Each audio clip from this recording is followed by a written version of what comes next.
Assalomu alaykum onajon, yaxshi dam olasizmi? Assalom. Ishlaringiz yaxshimi? Charchamay ishlayapsizmi? Rahmat. Sizlardan zo'r dam olishlar. Mana shu Toshkent dengiziga bu ikkinchi karra kelishim. Sharoitlar yaxshi.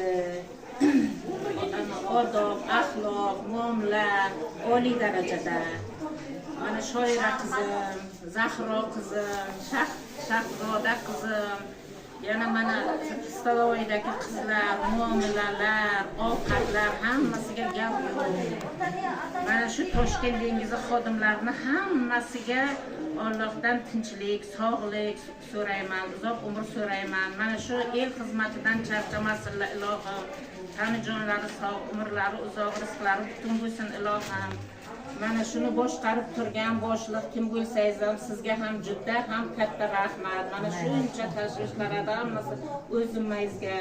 Prezidentimiz Shavkat Mirziyoyevning inson qadri birinchi o'rinda degan mana shu shiorlarini mana shu yerda ko'rdim men. Inson qadri haqiqatan ham birinchi o'rinda ekan.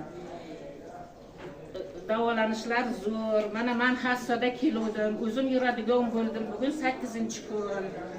Juda ham yaxshi sharoitlar. Hammalaringga rahmat. Alloh sizlardan rozi bo'lsin. Rahmat onajon, sog' bo'ling, yaxshi dam oling. Rahmat hammalar.